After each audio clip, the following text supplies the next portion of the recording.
I'm very, very happy that at a request, Sri Vivek turned up here, and that too being Raksha Bandhan, the family wants you, and it was very nice of him that he accepted to be with us. So you should value his time.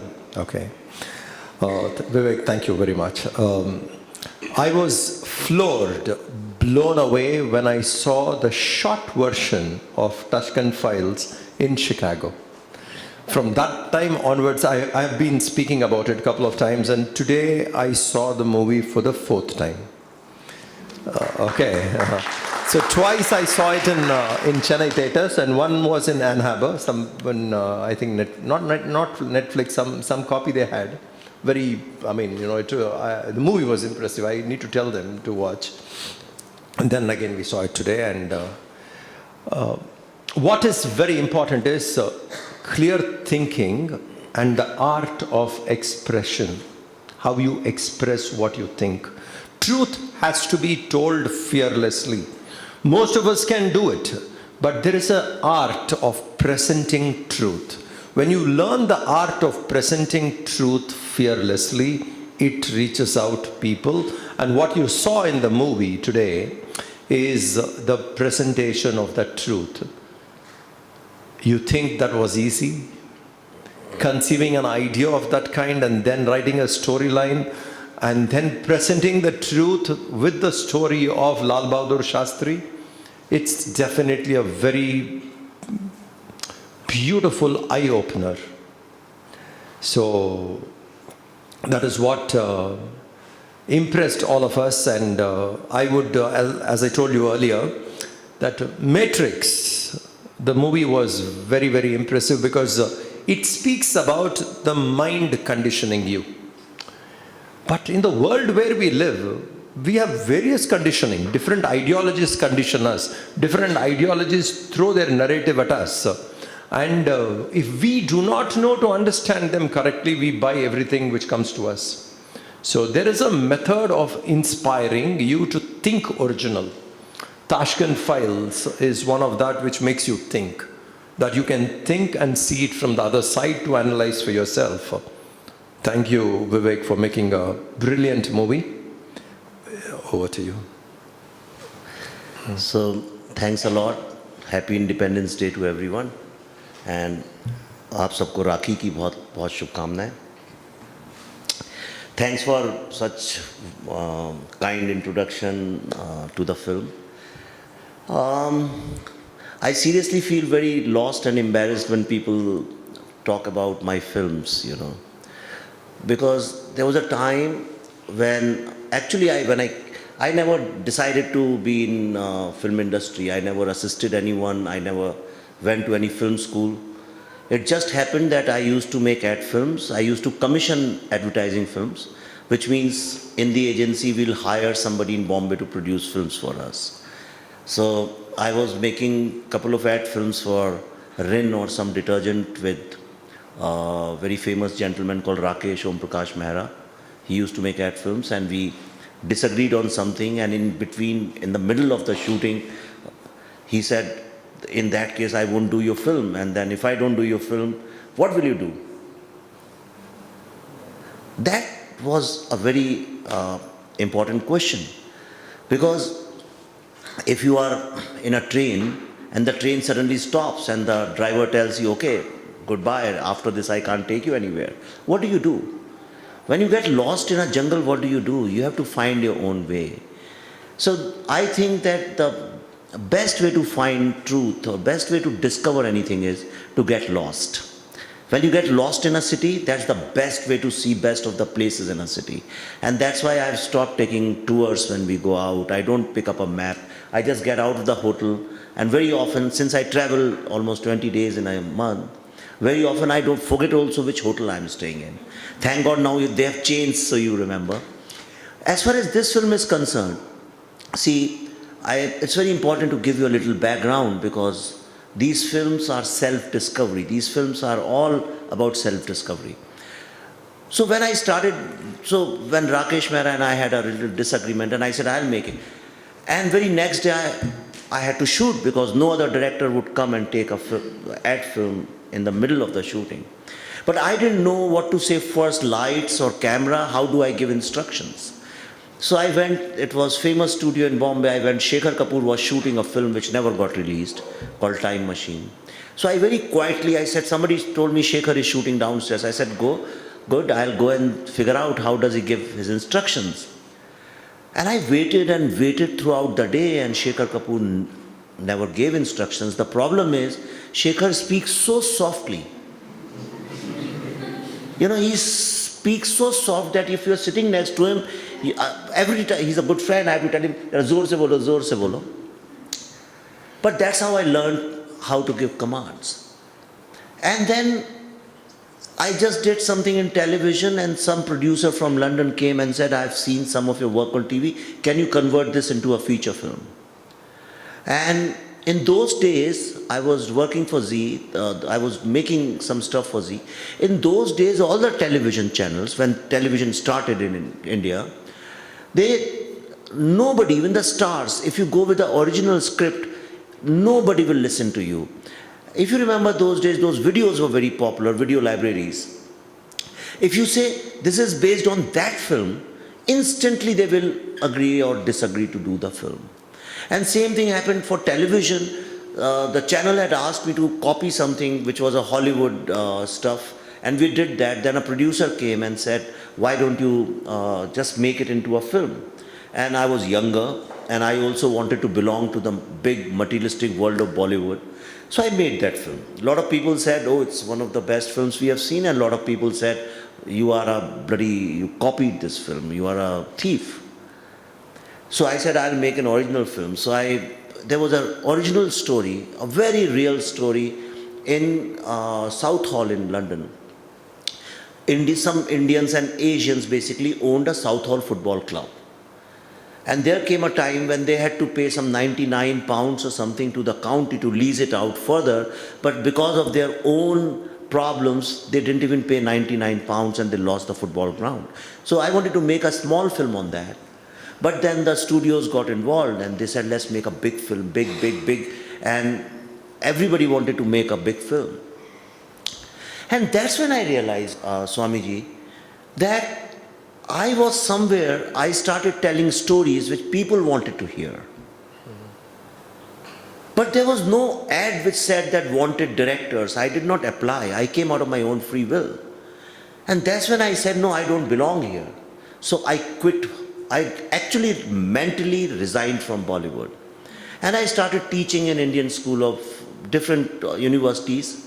In Indian School of Business in Hyderabad, I was doing a course on creative thinking for global leadership. So some students asked me to mentor them. They had a project for CSR. And they wanted to make a documentary on Naxal issue for CSR.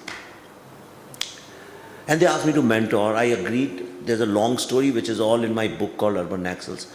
But when I was doing research and I figured out, I said, what is the reason that in these Naxal, in Bastar and everywhere, if their cadre is 100,000 people, suppose in their cadre, every year 10-15,000 people surrender, so many thousands are killed, some run away, but the number, the total strength always remains 100,000.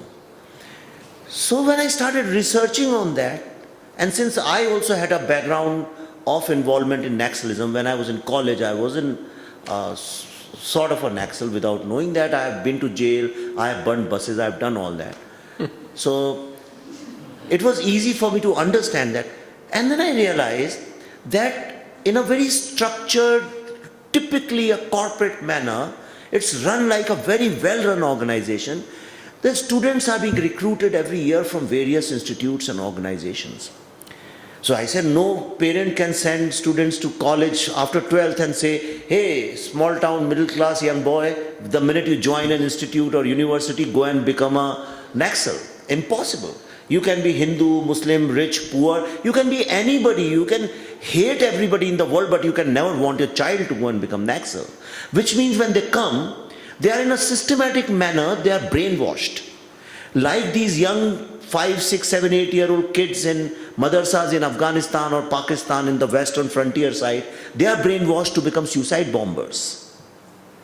Or when some young kids are brainwashed to become billionaires and millionaires, you know.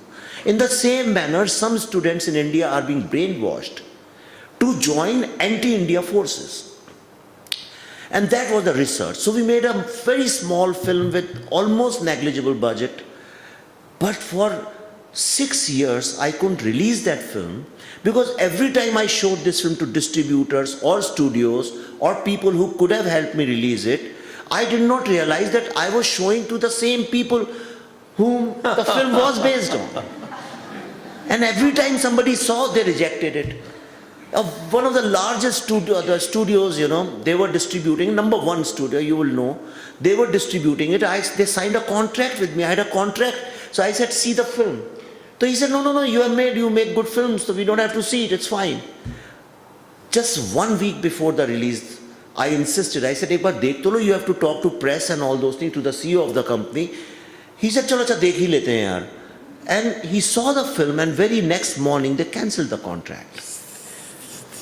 So, what has happened in our country, why I'm telling you all this is, and then I realized, so I said, okay, fine, nobody wants to see my films, so it's better I go back to my hometown and I just teach there why struggle in this world. I am not, anyway my soul is not happy.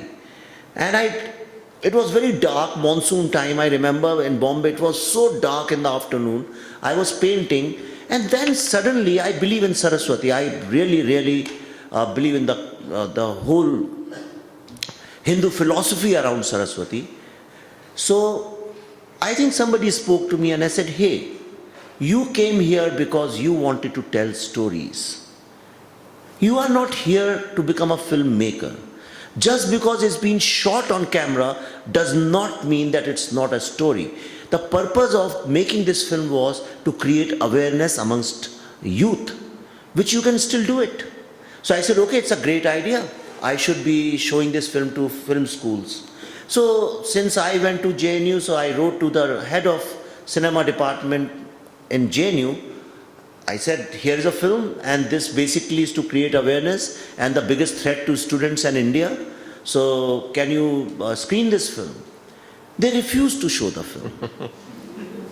Her name, Professor Ira Bhaskar, she is the Dean of Cinema Studies.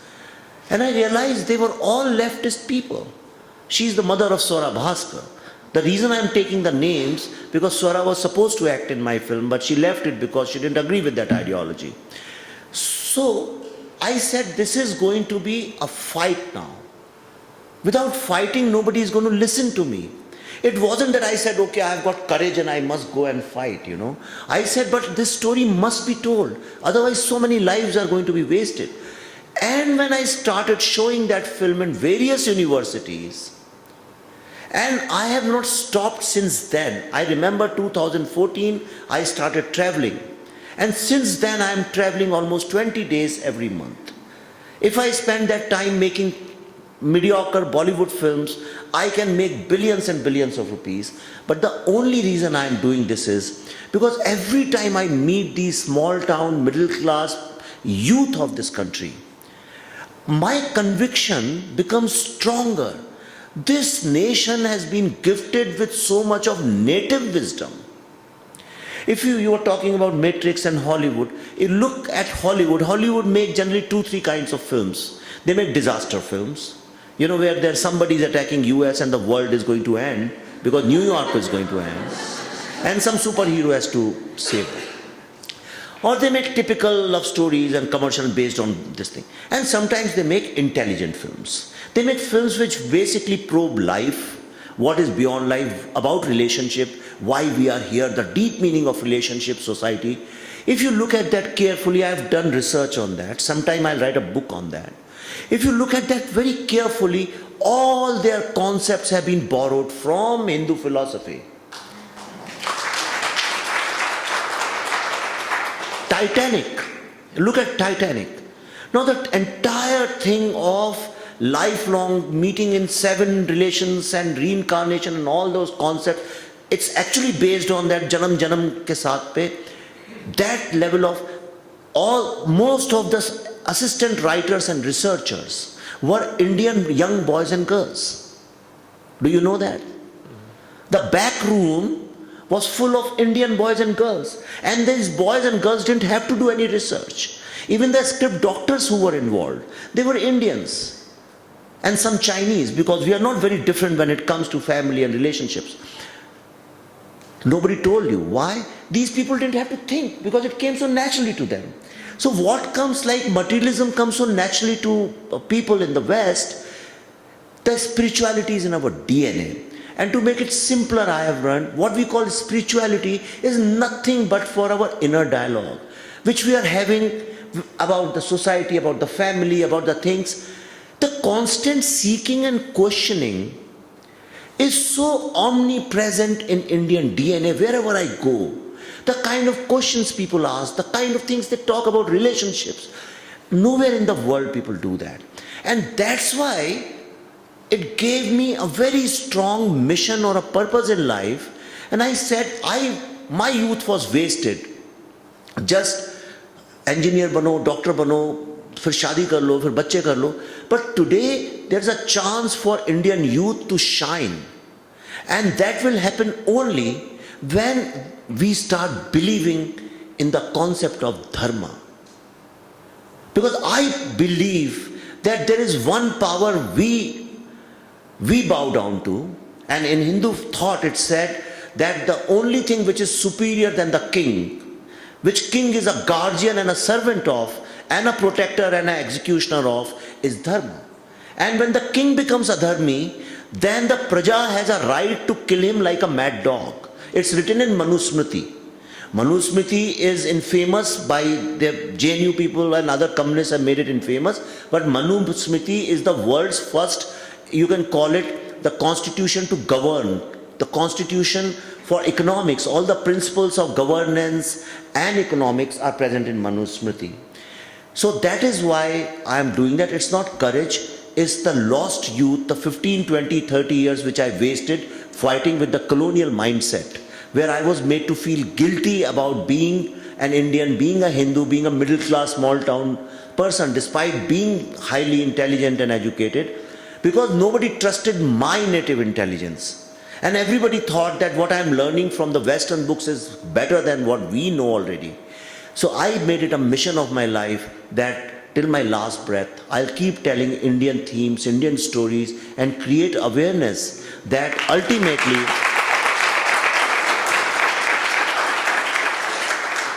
that the first fundamental right of a citizen and a human being is to seek truth.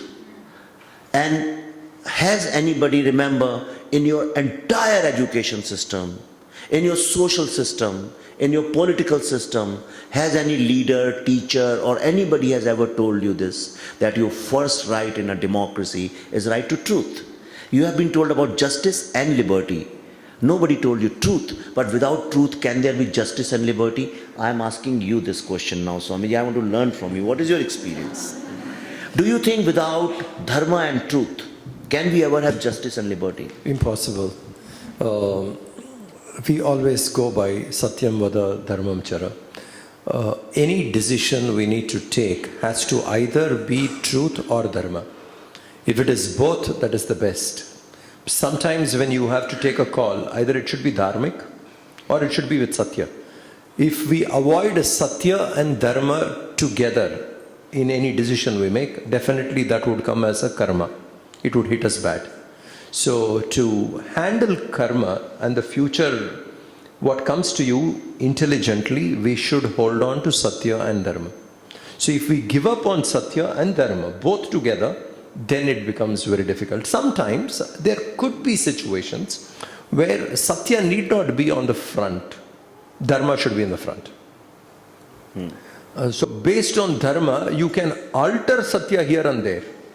But Dharma should be the base. So once we anchor in these two, actions which we do would be harmonious. And the karma which comes to us will also be harmonious. If we give up on these two, then definitely what is going to get back to us, or the ripple which we are going to create without Satya and Dharma, is dangerous. So that is why from childhood, even in the Upanishads, if you see, It's a very well-known wisdom in Hindu culture. People may not have read, but they would say, stick to Satya and Dharma. Satyam vada, Dharmam chara, Matrudevo bhava, Pitrudevo bhava. So it goes that way. So this is the basis. I mean, even when you look at whole Gita, Krishna told Arjuna, now this is Dharma. Fight for it. Yeah. And for that he was ready to alter Satya. What so-called Satya, what people say, Krishna was ready to alter, but for Dharma. Whether it is that elephant, Ashwatthama. Krishna encouraged because he was very clear about what is Dharma. So he made Yudhishthira say, come on, go ahead and do it. So Krishna had the courage to alter that kind of a Satya anchored in Dharma. And Krishna gave his word saying, I won't fight the war. And then he was ready to take the weapon if required. Because that did not bother him. But not being dharmic definitely was the focus. So he said, I must stay dharmic, encourage Arjuna to be dharmic. So the whole war, if you see, is to get anchored in Dharma. So Dharma plays the prominence, and it is really very fascinating to hear your story and how you want the Indianness, the Hindu basics for the Hindus to become aware. The first talk, what Swami Chinmayananda gave, the very first talk, this was in 1951, December 24th, 25th, he spoke. His first talk was, I want to make Hindus, I want to convert Hindus into Hinduism. Do you believe, I mean, a statement like that, I want to convert Hindus into Hinduism. That means the Hindus do not know what Hinduism is. Like you said, all of us grew up with a colonial mind. Yeah. We had a Western mind in an Indian body. And that's how we were living. Yeah. So that change which is coming, and if we have to use the media to reach there fast, we should use all the creative forces to drive this point through. That's what I'm trying to do, 70%, I was at Facebook, they invited me for a town hall in California and Bay Area. And so they told me almost 70% of all information today is consumed through videos. And out of that also 60% is on YouTube, which is free for all. And like I was telling you, if you go on internet, you should do this research sometime when you are free. You'll find that very systematically, see, there is a problem. The modern technology and Hindu philosophy do not sync very well. There is a little issue here. What is, if your DNA is very materialistic, if your DNA is superficial and you just want to cover larger area, if you want more width, then Hinduism is not for you. The Hindu philosophy fails over there. Where technology spreads very fast because these are virals, they connect with each other. See, our entire knowledge system, if you see, is based on Shruti, on telling each other, rather than documenting and writing. That's why if you ask somebody in India, if you want to go somewhere and if you ask, everybody will give you direction in different way. कोई अलग तरह से बताएगा, कोई अलग तरह से बताएगा. But if you are in Europe or in US, if you ask them direction, every single person will give you the same directions. Because their entire mindset is based on standardization.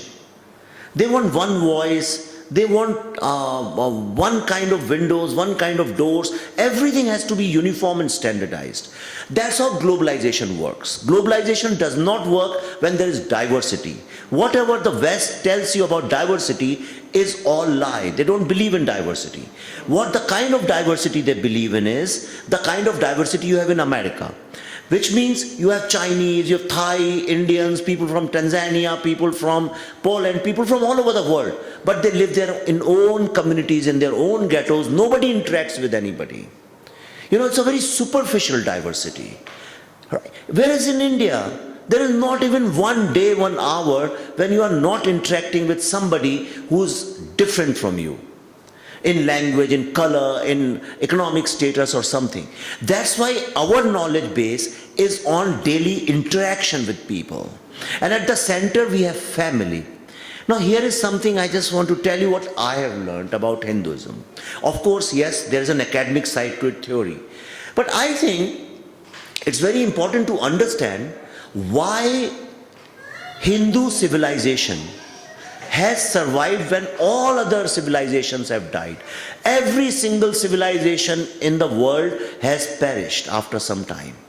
Which means every other civilization was an experiment at that time and failed. We are the only experiment which is continuing and evolving. There can be millions and millions of analysis of this, but I'll just tell you what I think why we have survived. I think that the Hindu survival is based on 4 pillars. And these 4 pillars are service, sacrifice, Saraswati, and spirituality. And I'll tell you how. If you see wherever the colonizers went, in whichever country, or wherever the Islamic invaders went, or even from India, wherever the students of Buddha went, I won't call them missionaries, but the Buddhist thought went, you will find all those countries, wherever the colonials went, all those countries became Christian countries. Without exception, all of them, 100 out of 100 countries where the colonizers went, ultimately turned up to become Islamic countries. Wherever Islamic invaders went, they became Islamic countries. Wherever these Buddhist students spread all over Far East, you see most of them have become Buddhist countries. India was the only country or society in the world where we were ruled for 1,000 years. 800 or 700 by Mughals, by Islamic invaders, and couple of hundred by the Christian invaders. And on 15th August 1947, when they left us, India was 90% Hindu country. They couldn't change us. Why couldn't they change us? They changed other countries like in 10 years, in 5 years. In fact, there was a country in Africa where these Portuguese or some people went there, and they went, killed the king, and in 2 hours the entire country was a Christian country. Why? Because all over the world, all the societies were controlled and governed by the king. Right? The politics, the state controlled the society. In America, if the state collapses, you will find the entire society will collapse. India was the only society in the world which was never governed by the state. Recently, I went to Himachal Pradesh to interview the oldest voter, Mr. Negi, who's 103-year-old, and he was the first voter of India. He was the first person who voted. So he was telling us that when he went to his village, actually he was a teacher, so he was assigned this job by the new government, you go and create awareness that people have to vote. They had never voted in their entire life, because now we have democracy and all that. So when he went to tell people in the village that we have to vote, so they said, why? He said, because we have got freedom. So he said, freedom? Par hum gulam kab the? They didn't even know. Despite 1,000 years of slavery, the people, so many villages in India did not even know that we were under somebody else's rule. Because these were self-sufficient systems, the family, then the village, then the temple community. We were always, the family has its own, if you look at it, its own DNA, which has got nothing to do with the state.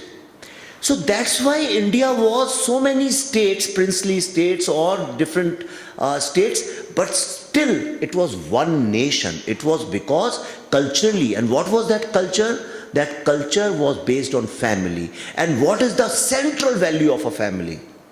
The central value of a family is sacrifice. And if you do not understand what I am trying to say, look at your mothers. Look at the kind of sacrifice they do in their life. Nobody asks them, but they do it. When one child has to become something, entire family comes together and sacrifices for one to make one character, one child. 10, 15 people sacrifice. So the life of an Indian is never made on, if you say I'm a self-made man, that is the biggest lie you can ever tell yourself. It is impossible in India to become something without sacrifice of lots and lots of people. So sacrifice is a very great quality. When these people came and took things from us, still we were willing to sacrifice. The second thing is service. In our society, in Hindu concept itself, if you see, sacrifice is inbuilt in the system. So nobody tells you to do service. Service comes naturally. Now mother, in a typical European Western system, if a mother is raising a child, if parents are raising a child, they'll keep reminding him all the times. And especially when the child turns 18, they say, now it's time, we have raised you, we have done so much for you, now it's time for you to go on your own. But in India, you can be 60-year-old, 70-year-old, your mother will still keep, or your father will still keep doing things. Even your sister will keep doing those things. Your uncles and aunts will always treat you like a child. We are never disconnected. Service is inbuilt. Then you do it for your parents. Then your children do it for. It begins at home. Right? कई बार चीजें खराब हो जाती हैं. तो हम कहते हैं बहन से बोलते हैं भाई के लिए चाय बना दो, भाई से कहते हैं बहन की रक्षा कर दो. These are all the concepts of service where it's all pro bono. And the third concept is Saraswati. If you look at in all our shlokas and all the knowledge, even in Kalidas in Megdutam, even he has mentioned these things, which is, it says, whenever you're away from home, the only thing which comes to protect you, to help you, is Vidya. Not studies, Vidya. The knowledge, the wisdom. हमने सरस्वती को हमेशा ऊपर रखा है. अब because of a secular society, we have covered Saraswati, but if you look at the ancient murtis of Saraswati and the ancient description of Saraswati, Saraswati actually is always naked. If you look at it carefully, I mean now India has changed, we don't do those kind of academic discussion, but the metaphor of Saraswati is transparent. She's just wearing one sheen drape, but she's transparent. She's always white. तो जो विद्या है, unfortunately we have forgotten that. If I ask you, I don't want to embarrass you, but if I ask you when was the last time you gifted books to young people, I guarantee not many hands will come up. Okay, because we have become so numb to these things. And the fourth thing is spirituality. Spirituality in our society is also inbuilt into the system. भगवान से तो डरो, कर्म से तो डरो, पुनर्जन्म, मुझे नहीं पता पुनर्जन्म होता है कि नहीं होता है. But that concept is very good. When you look at something in continuity, right? So you don't want to waste the future part of it, and that's why you self-correct yourself. Whereas in all other philosophies, the time moves from point A to point B. It begins somewhere, it ends. And Swamiji, if I am not wrong, we look at it like a Kal Chakra. We are the only society, we are the only faith system which believes that time is circular. Right? So it's always circular. And if you look at every single religion, faith, belief system or civilized societies, they look at time from point A to point B. We don't do that. So these are the four strengths I have learned after interacting with millions of young people, families, and I am also a small town middle class boy. I think these are the four things which define the strength of Hinduism and why when every other civilization perished, we survived. And that's why I said these four things I have to do. And God was so kind to me that when I went with my first film, they broke my shoulder, sometimes they broke my car, wherever I go, very often they assault me and they attack me, these leftist people. And I do this service, I talk to people, create awareness about the strength of Hindu thought, Hindu philosophy. Swamiji and people, they take you deep into Hindu philosophy, but I interact with younger people and I want them to know that you have been lied upon. And that is the reason that most of the people in India do not know that in 1990, one of the worst genocides in the history of humanity took place in our country against our own people, our brothers and sisters. And we became so numb that nobody knows about it. Nobody knows about it. I just want to tell you one incident before I stop and move to the next thing so that you understand. And I am telling you the most humble incident, the most peaceful incident, the most painless So you imagine how far it went. Some terrorists were shot. I'm talking about Kashmir in 1990. Some terrorists were shot. They needed blood. Everything was shut down. It was in the month of January. So some terrorists went into Hindu house, and there were some 7-8 young boys there, and they, at a point gun, they said, whoever will donate blood, we'll leave those boys, everybody else we'll kill. And the people who denied to give the blood to terrorists, they shot them then and there. So 2 young boys, they thought it's a good deed also to give blood, and second, it will save my life. So they agreed. Will you believe it? They took out the blood which was required to give to the terrorists, and they did not stop. They drained all the blood from their bodies. These 2 young boys died on the hospital table, giving their blood. And after they died, they were again shot at. This is the the simplest possible. There are some 1,000, 2,000, 3,000 stories, Out of this is the easiest to listen to. Rest, if I tell you, you will not believe it. Isn't it so unfortunate that we don't know anything about this story? There have been more than 48 or 49 films, feature films, proper feature fills, which have been made on Kashmir issue. All of them are anti-army and pro-terrorist, and directly, indirectly anti-Hindu. Now I want to ask you, it's Kashmir, if you look at it, if you want to go back in time, this is our land. It's Rishi Kashyap's land. This was the Vidyapeeth of India, the highest education. When you wanted, you will go to Kashmir. And like in Harvard, they are called Boston Brahmins. The reason is the young boys and girls who come from big families and study at Harvard start practicing over there. They are called Boston Brahmins. Similarly, these people were called Kashmiri Pandits, not because necessarily all of them were Brahmins. Yes, most of them were, because only Brahmins generally went for higher studies. But they were called Pandits because they were experts of something or the other. And there were a bunch of these Kashmiri Pandits, and they were the reservoir of the highest possible wisdom and education. This is purely 100% one of the, after Kashi or at par with Kashi, Kashmir is the holy land of India. Now, first of all, you radicalized it, you brought in Sharia law, you threw all the Hindus out of it. We have been victims of such scheming, such sinister politics. Forget that. But when I announced I want to make a film on Kashmir, so many young boys and girls from various universities have opposed it. Now that is one question which needs to be asked. That why they are brainwashed to such, and have we failed somewhere? As parents, have we failed to tell them? Because it's the parents, it's a family's responsibility. Or even we don't know about ourselves. That's why I am taking I'm 50 plus, fine. If something happens to me, happens. But if I stop, nobody will make these kind of films in Bollywood ever. And that's why I'm making Tashkent Files and Kashmir Files, despite all the threats and everything. Beautiful.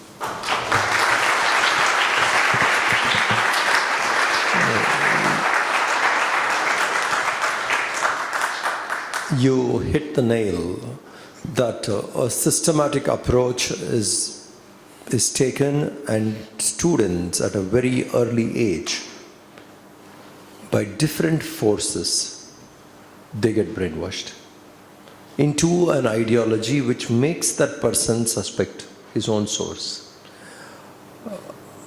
We also discussed, because we run schools, Chinmaya Vidyalayas. So I was like, we had a seminar with one of the schools in Chennai saying, we are training these children to be good, and we send them. Suppose this guy joins the university, what is the influence which would be on him? Are we training him to handle that? So we sat, we discussed, then we worked out on few of the points, and then we made a play out of it, a theatre called Campus. And we are making young students go and enact this. So it is like what happens in a campus when you enter. So the first year student, I'll send you the script. The first year student, when he goes there, what kind of professors he's going to meet? What kind of students he's going to face, seniors? How many people who would be silently following but not vocal about their pride, but simply be quiet there? So we picked up, how do you handle all this? So it's a 90-minute play, but dealing with this theme. So, and we also have the same thing that we want to take it out further as much as possible, but this is called campus. Okay. So using the same media like theatre and conveying this particular issue. When a first year student in the university, how is he going to handle these issues thrown at him? Okay, great. This is a brilliant idea. And a lot of people ask me, how do I do service? What can I do about, I am very proud of Hindu philosophy or ourselves, our legacy.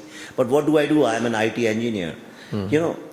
So the first thing I ask is that, okay, do you have any social media handle? So these young boys and girls said, that's all we do throughout the day, We are always on the computer. I said, then you have got the best weapon on this earth. You can use it. Now, whatever is your talent, not your profession, don't confuse between your talent and your profession. Even if it's gardening or cooking, whenever you're doing that, you have to think, can I bring in my own culture, my own legacy, my own way of thinking, my philosophy into what I am doing? Can I create awareness about it? Suppose you're a housewife. I have tremendous respect for housewives. In fact, some of the life's best learnings you will get from housewives and not Harvard scholars and PhD people, Why? Because they are the best inventory managers, finance managers, hospitality managers, they are F&B. Every possible branch of management, modern management, you'll find a housewife in India practices it. In fact, her level of... I'll just tell you a related thing, because I travel to lots of universities and especially in US and UK, they blame you for 2-3 things. They say you have not been able to handle your caste issue, the casteism. And second, they say your women are not empowered. They feel like this because a lot of Indian women are housewives. And even if they are working, even if you work in ISRO or you are the finance minister, or I was listening to Sushma Swarajji's daughter the other day, even if you are the foreign minister of India, the minute she's always worrying about her children, her family. You can be the Prime Minister of India, you are always worried about your family. The kind of pressure, the kind of stress, the kind of time management, the kind of finance management, the kind of social management and typical Indian housewife does, even if 10% of that you ask a Western woman to handle, and not only her family is going to collapse, the entire society is going to collapse. Because they don't know how to take that kind of stress and doing multi-dimensional jobs. Even if you cook, even if you do anything which is not in society looked upon as very intellectual thing, first of all, forget about that intellectual word. It's the most misused, abused word in the world. So in cooking, how can you, the other day, you will be surprised why I talk about small things. The other day, somebody sent me sattu. You know what is sattu? Okay. Sattu, it's like flour. In summer, if you consume it, it's very good. So I sattu ke baare mein kuch likha. You won't believe it, just 2 or 3 words I had written, and that tweet till date has been the most viral thing. More than some 12,000-13,000 people replied. Can you believe it on Twitter? Does anybody reply ever? You can have 10,000 retweets, but you will have 10, 15, 20, 30 replies. Who invests time in all this? And that made me realize that more you talk about Indian things like bail and, medicinal quality wale jo herbs hote hain, different things. And thank God now our Prime Minister also talks about herbs, So the other day he spoke about some herb you find in Ladakh. Or the style of cooking or how you can do it the more we talk about ourselves. The problem of last 40, 50 years is because India was governed by very uninspiring leaders. Generally, if you look at every walk of life, there was no inspiration. We started believing that we are worth nothing. But if you look at today, what we have to do, we have to fill the entire atmosphere with inspiring stories. We have to believe in, yes, we can do it.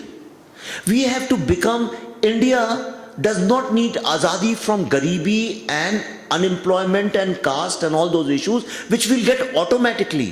First, we need azadi from inefficiency. We have to become a productive country. We have to become a dharma-oriented country. And for that, we need inspiration. There was nobody to inspire you.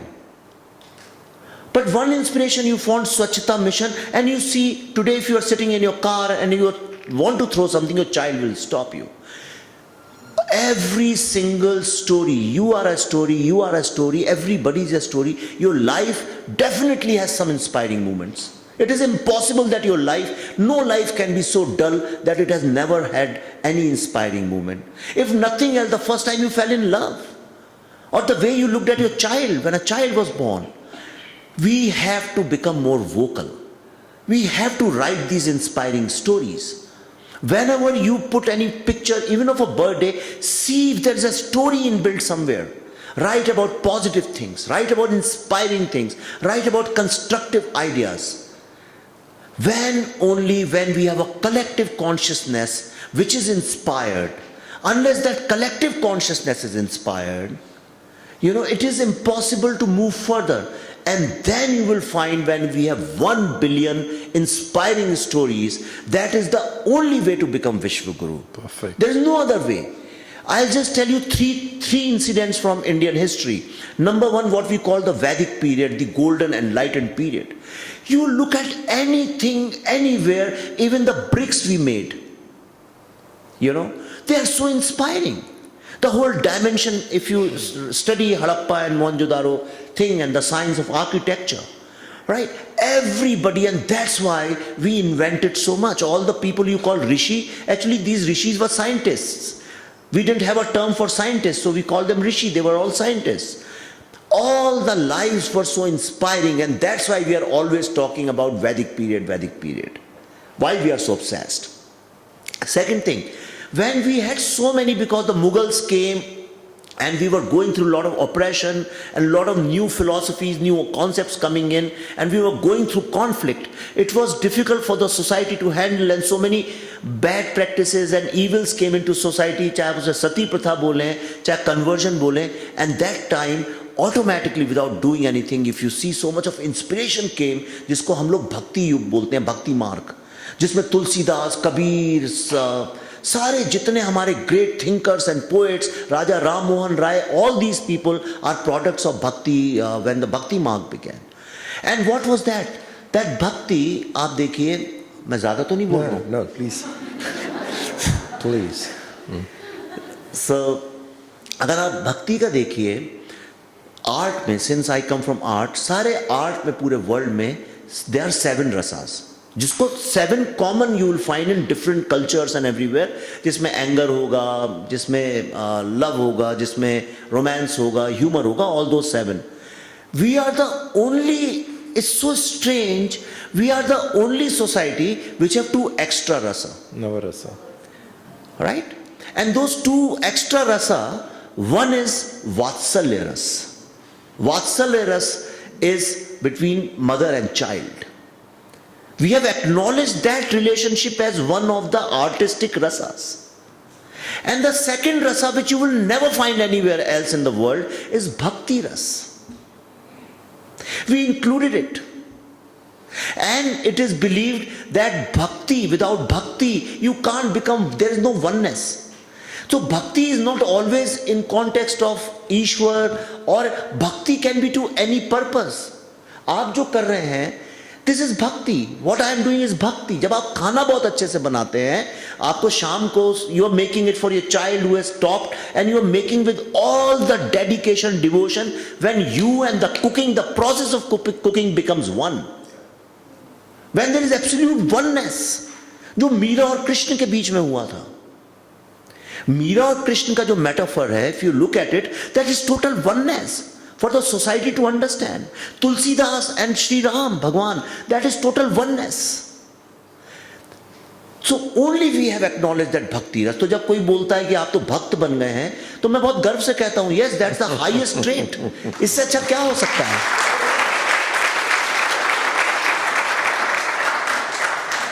मैं कभी guilty feel नहीं करता कोई भक्त बोलता है.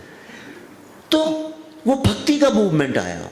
And the third crisis which came on us, the entire process of freedom movement. If you look at it, Indian history is full of such rich, inspiring stories. आपको मैं एक मजे की बात ये बताता हूँ, आप कभी कानपुर जाइएगा. Now when you go to Kanpur, आपको Chandrasekhar Azad and all the iconic figures you'll find. Because my Nanihal is in Kanpur.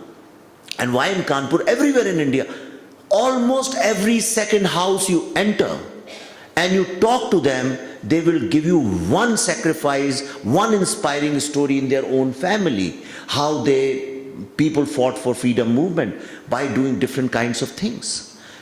Today, again, we are going through a very, very important phase in our history, in our story, in our life. The fight is not between left and right anymore. I think the fight is between globalization and nationalism. That left and right politics is over, long time ago. We don't know. The media keeps you engaged in left and right because it works very well. Because if you say globalization, there is no person to sit there to attack. Now, globalization is based on two fundamental, the pillars of globalization is standardization and uniformity. Right? It becomes very easy for me to sell Coca-Cola or McDonald's or a Procter & Gamble or Maggie if all over the world people understand. They look at a yellow packet and they say Maggie, they look at a black colored drink and they say Coca-Cola.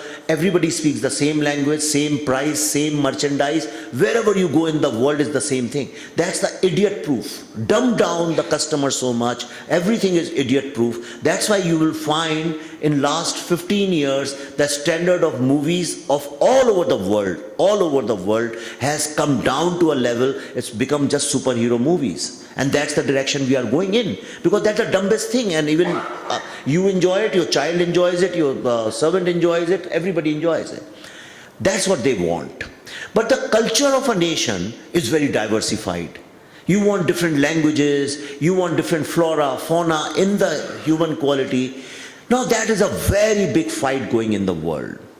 How do you protect this culture while being part of a globalized technological evolution? So we are going through a very, very important phase of life. We have to be modern, but not westernized. We have to be evolved. We have to be evolved, but rooted. We have lots of challenges. We have to be educated without losing our native intelligence which your mother, your grandmother taught you, or which you have learned by struggling in society when you fought with mosquitoes and heat and what you learned. That is what we have to preserve. It's a very difficult challenge for us. We need every single voice, and luckily we have the power of social media. It's easy to reach people. Reach with your own stories. Wherever I go, I say, just do two things if you want to change India. Please gift lots of books to young people. Let them not read it. Let them feel it, touch it. Let them know there is something like this exists in this world. At some point of time, they will go back and read it. And second thing is, tell them stories about yourself. Good stories. That's the way I think we can fight this challenge of globalization. Very nice.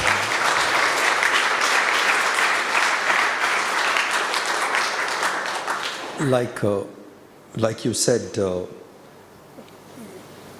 being modern and not being Western, we talk in the same way. We say technology and tradition. Yeah. Be technologically advanced, but traditionally rooted. And traditionally rooted is actually forward thinking. Because we were the ones who said the whole world is one family. What can be more global statement where in your daily prayer you're being asked to pray for the whole world, not just the humans, to the living beings, to the plants and the animals. Sarve bhavantu sukhinaha is a very natural prayer. So the traditional wisdom is actually forward. So with the movies and stuff like that, if we can show that the ancient wisdom or the traditions of our country is actually forward thinking, then I think many people would, because today the issue is backward thinking. You're outdated. I think 20 years ago we brought out a book on the basis on what you were talking about. It's called Awakening Indians to India, which is nothing but stories about India, which the Indians do not know. So it can be Tilka Manji, the first Indian who was hanged by the British. So we picked up stories like that, and a book, I'll share the book with you. This book and the project itself was called Awakening Indians to India. That we Indians do not know India. And then we brought out a 500-page book. And then we made a quiz out of it. And this book, people have to read this book if they have to participate in the quiz. And 285,000 students participated. And Dr. Kalam was the president. He gave the preface for it. And he took all the winners to Rashtrapati Bhavan for an evening tea. So it was I was so happy when I heard you talking about it. Exactly, the storytelling. The entire Indian culture is through stories. Oh, yeah. Vyasa, imagine the storyteller. Yeah. Puranas are stories. Mahabharata is stories. Ramayana is stories. We transferred our cultural heritage through families only through stories. Yeah. And just to give an input, do you know something that we never had the tradition of writing down? We always told these stories. Why? Does anybody know why? Look at the greatness of our thinking. Because it was believed that they should be left open-ended so that new generations, as they move from generation to generation, there should be a scope to improvise them. Because once you write down, it becomes a doctrine. And that's the difference between all these written down books of messengers vis-a-vis our entire philosophy. There's a difference because we kept improvising. So that's why we were never limited to one thought of one person, where these people wrote down the rule books. That's why there is no concept of improvisation. Just हम लोग जब film बनाते हैं, theatre करते हैं, very rarely now, because some boys and girls are trained in NSD and new concepts came. But in India, you will find when theatre, we never had the word called improvisation. Because to us, the entire storytelling was improvisation. वो भी जो दास्तान गोई जो कि दास्तान बताते हैं, वो भी देखिए उसमें इतना improvisation है. हमारे एक सूत्रधार होता था पूरे नाटकों में, कहानी में. Now that Sutradhar had a freedom to improvise whatever he improvised, scenes by scenes. New scenes were incorporated in running play. Mrachakatikam I have seen, which one of the greatest plays, मिट्टी की गाड़ियों से हिंदी में बोलते हैं. That was improvised. Even Kalidasa's plays were improvised. Similarly in singing, if you see, आपको मैं बड़े मजे की बात बताता हूँ. And this I learned from one of the greatest musicians India has ever produced. हम लोग जब शास्त्रीय संगीत में हम देखो आलाप करते हैं और जब गाना शुरू करते हैं, they improvise all the times. There is no one concert which can sound like any other concert. He said, because Indian music believes that you can never step in the same river twice. You understood? Whereas in that symphonic orchestra, which is parallel to Indian classical, if you look at the Western classical music, that symphonic orchestra, one note goes wrong, right? The entire symphony collapses. Entire symphony collapses. You write one note, you change, I guarantee that person can't play. In India, when you make movies, you are planned to shoot in Pune. Early in the morning, you'll say, no, I'm not shooting in Pune, let's go to Goa. Nobody will mind it. They'll say, yaar, ticket book karne. But nobody will question why. If you have planned to cook certain 3-4 dishes in the afternoon for lunch, and your son says or husband says, no, I want something else, you can improvise, nobody will say why. In the West, improvisation is such a bad word. I have shot 2 big films over there. The minute you improvise, everything is written down. And if you go in the morning and you say, hey, listen, I want to change this shot, the entire system collapses, literally collapses.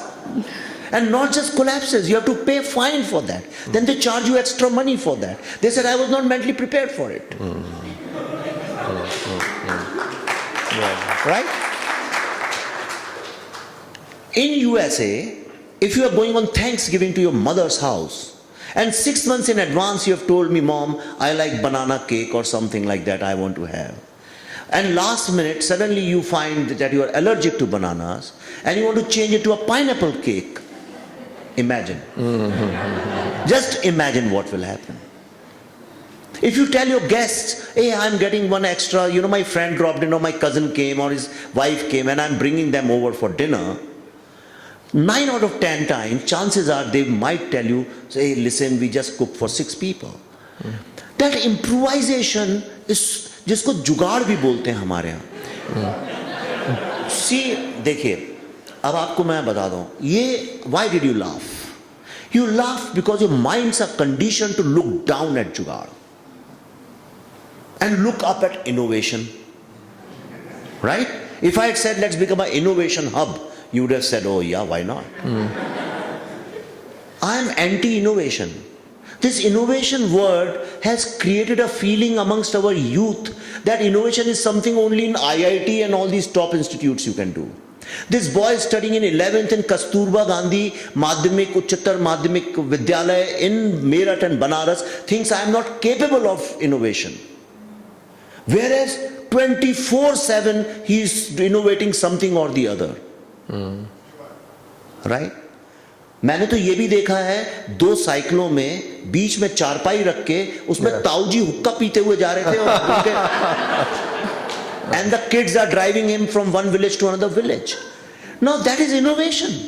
There was something which did not exist. There was a necessity and you found a simpler, cost-effective way, no money spent, and you just took your taoji from one city to another. Now imagine if some IIT or MIT students are told that, okay, you have no car, you have 2 cycles, your taoji cannot sit in either of the cycles, he can't walk, and he's a non-stop, he's an addicted to smoking, and he's a non-stop hookah smoker, so he's a big hookah in his hands. You have to take him 90 kilometers away. Now innovate. Who will innovate? What is the point of that education? But this boy who has never been to school, he says, ये तो बड़ा simple है. Get 2 cycles and take Tauji. Tauji is happy. See,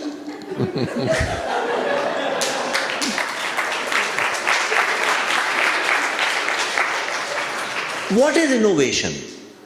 What is innovation? Innovation simply means when something is not available. And if there has to be, there are 2 things. One, there has to be a need. Without need, there is no innovation. So if there is a need, how can you find a way to gratify that need in the minimum possible resources? That all is innovation, nothing else. How to spend least amount of time, least amount of money, using least of the resources. ऐसे तो innovate करने में, you give me, I am Ambani's son, you give me billions of dollars, I will end up innovating something. I will create a bigger aircraft, but creating bigger aircraft is never innovation. Innovation is when something does not exist and you create out of nothing with the least possible resources. If this definition is taught in MIT, Massachusetts Institute of Technology, if this is correct, then you tell me which country has the highest potential to achieve this. Isn't it? Now are you going to laugh? No. Your mother, look at her. or that uneducated servant or domestic help. Look at those people. Anything you say, something or the other way they find out. We are a poor country, that's why they find poor methods to do that. पर आपका काम कभी नहीं रुकता है, कभी नहीं रुकता है आपके यहाँ. And this innovation is not only in materialistic terms, in human behavior. You'll find in India all the times people improvising, innovating, correcting themselves, relearning, but to continue this cycle of trust between each other. And before I finish, a last thought बताऊँ मैं? Last. Yeah, you have all the time. I'm happy that No, today is a Independence Day, so normally I end up speaking on politics. For the first time I'm not talking on politics. So. Good. About women. Okay.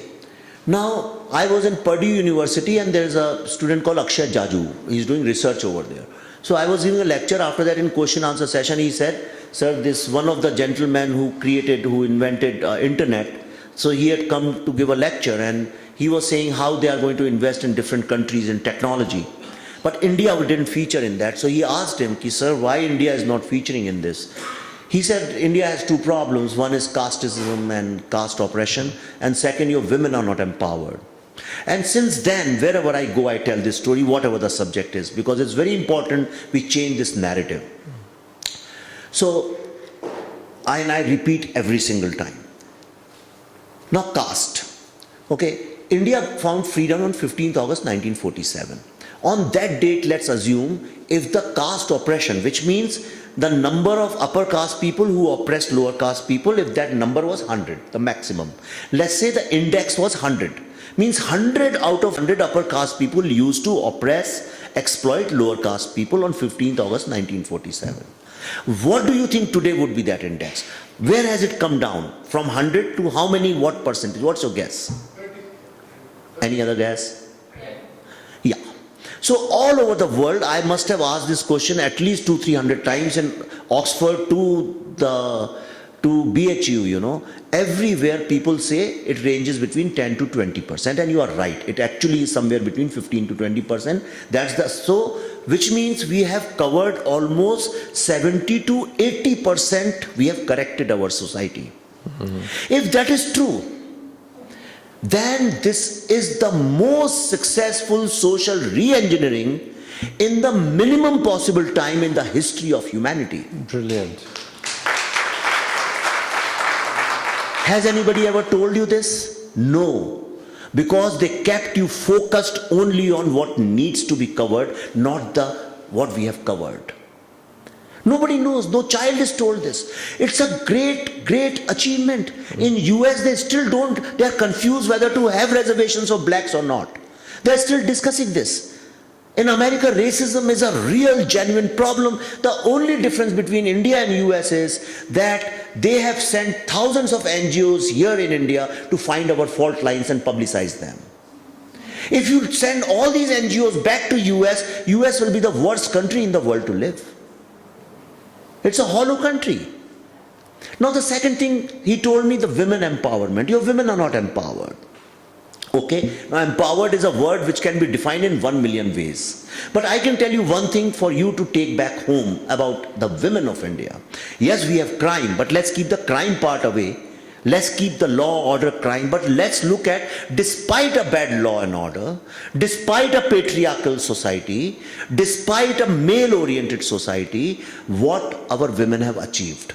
And I'm telling you purely from my personal observation, it's got nothing to do with socio-political commentary. Indians are spread all over the world, and for thousands of years, there is no country or city where you won't find Indians. As laborers, as executives, as officers, as entrepreneurs, in all walks of life, they are everywhere in all the professions. But if you go east to west, north to south, wherever you go in the world, आप तो इतना travel करते हैं, the general reputation of Indians is that these people can be trusted. They are helpful people. They are smiling, sincere people. They invite you to our house. They say, come home, come home, come home. Yes, we shake a lot of head like this. That's another thing. But Indians have a universal image that Indians can be trusted. Okay?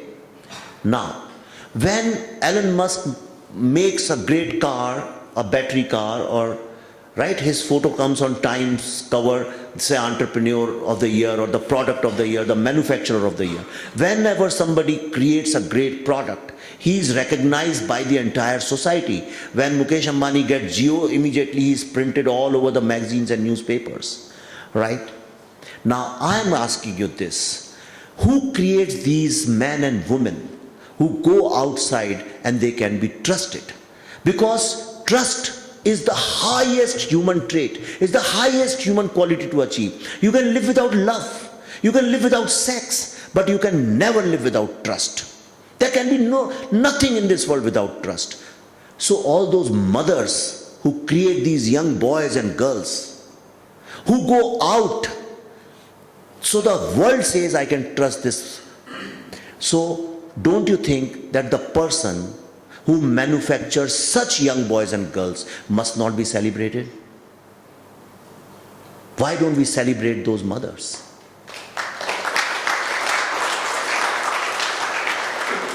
That is my story. Everybody told me negative stories about women. Every single person, including men in my family. Women don't know, अरे इनको गाड़ी चलानी नहीं आती, इनको maths नहीं आता, इनको ये नहीं आता. Maybe I was a victim of the same storytelling. We tell that story. When we tell such uninspired story about our women to the world, on social media we keep writing all that, the whole world believes we are weak people. And that's why wherever I go, if you look on YouTube, every single speech of mine, and I was with Mr. Modi once in his place, there also in 30 seconds I told him this thing.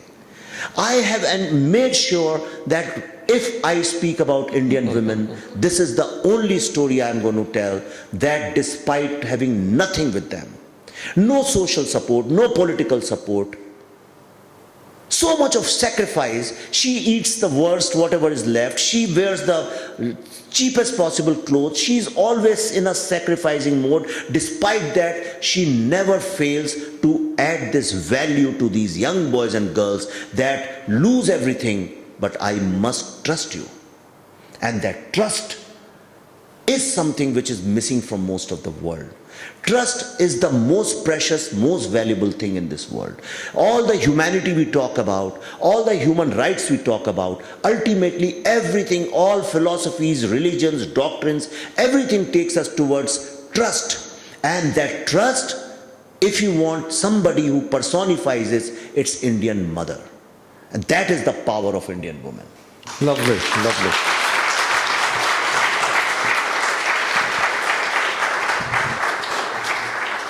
Thank you very much for sharing this.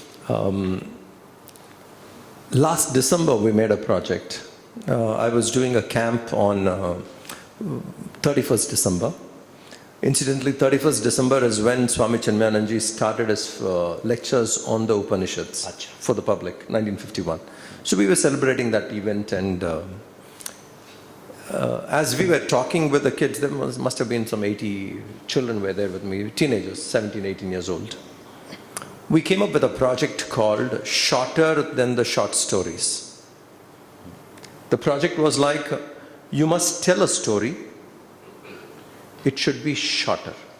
So maximum it should be 1 line, 2 lines, 3. So it should be shorter than the short stories, but it should convey something. It should convey something very profound, and the reader who reads it is for him to interpret he wants. So we said, I want these stories now. Let's start doing it. So children sat together and they started coming up with really beautiful stories.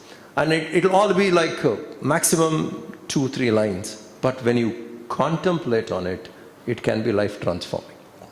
So when you were talking about storytelling, this is a project, we took it up, and I think we did this entire thing with 108 stories in it in 2 weeks' time. Brilliant. Gave the project, the people came, and then we called our design team, the youngsters started designing, and then I had a person editing it, and we got the whole thing done less than 2 weeks, and we got a book out. I'll share that book also with you. It is shorter than the short stories. Very good. Yeah. Micro stories. So it's like, see, let me share one of those stories. A mermaid and a merman met and they were swimming happily in the ocean. End. Okay. The story ends. A mermaid and a merman met and they were swimming happily in the ocean. The end. Brilliant. Now it is left for interpretation. You just see the levels of interpretation you can do. I can also tell Yeah, you. you can. Okay, two guys were traveling in a train. The one asked the other, "Do you believe in ghosts?" He said no, and the other disappeared. Okay.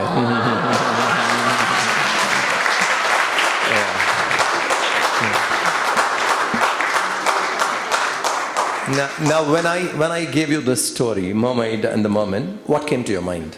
How do you see that story? You tell me. See, there are people. Some said it is the teacher and the student met. Ramakrishna and Vivekananda, Tapovan Maharaj and Swami Mitrananda met, and they learned how to swim in the ocean. And they became masters. You're the master there. And two lovers met, and they started swimming happily. It went on. But we chose mermaid and merman. There's a reason for that. Do they exist?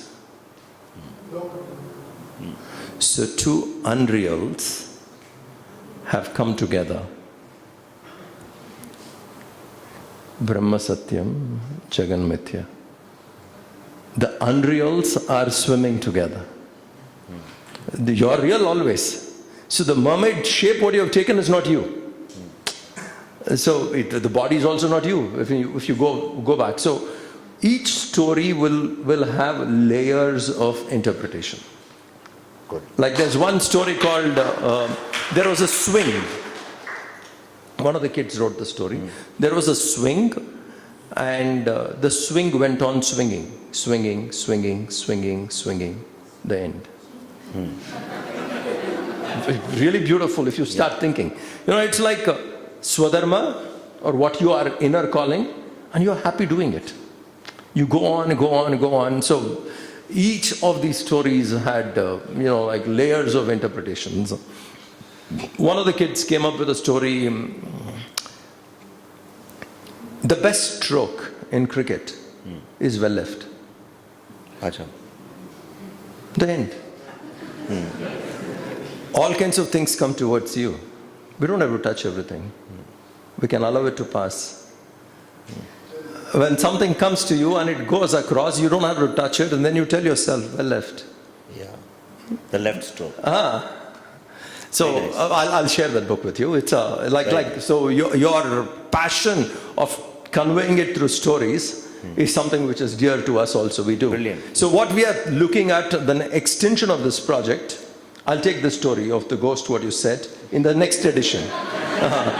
So what we are going to do is we are going to make this 108 into 1008. Okay. So I have done workshops for this in Chicago. Quite a few places we have conducted these kind of things, and we have collected stories. So the second edition will be not 108, 1008 stories, where probably I'll open up here also. If you find a shorter than a short story, please share. So it will all add to our next edition of the book, which will be 1008 short stories, shorter than short stories. Oh, great. And I'm going to take your story, The Ghost, into it. Okay. I can give you lots like that. Yes, surely. Yeah.